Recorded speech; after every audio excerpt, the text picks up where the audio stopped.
कसूर में कल होने वाली शदीद ज़ालाबारी ने तबाही मचा दी। मूसलाधार बारिश और ज़ालाबारी ने खेतों को सफेद चादर में लपेट दिया। आलू और हल्दी की फसलें बुरी तरह मुतासिर। इस हवाले से तफसीलात जानते हैं हम अपने नुमाइंदे अली हसनैन से। जी अली, हमें तफसीलात से आगाह कीजिएगा। जी बिल्कुल जी, कसूर में कल होने वाली शदीद ज़ालाबारी ने तबाही मचा दी। मूसलाधार बारिश और ज़ालाबारी ने खेतों को सफ़ेद चादर में लपेट दिया। आलू और हल्दी की फसलें बुरी तरह मुतासर हुई।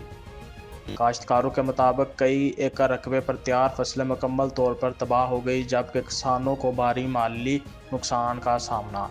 मकामी अफराद का कहना है ज़ालाबारी इतनी शदीद थी कि गाँव के कई इलाकों में दरख्तों के पत्ते तक जर गए। महकमा ज़राअत ने मुतासरा इलाकों का जायज़ा लेने के लिए टीमें रवाना कर दी। अवामी सतह पर पंजाब हुकूमत से मुआवजे और ज़री इमदाद का मुतालिया किया जा रहा है। Ali Hasnain, bureau chief, Lahore division. बहुत शुक्रिया अली, हमें तफसीलात से आगाह करने के लिए। मजीद खबरें और अपडेट जानने के लिए देखते रहिए फैज़ न्यूज़ नेटवर्क। फैज़ न्यूज़, फैज़ सबके लिए।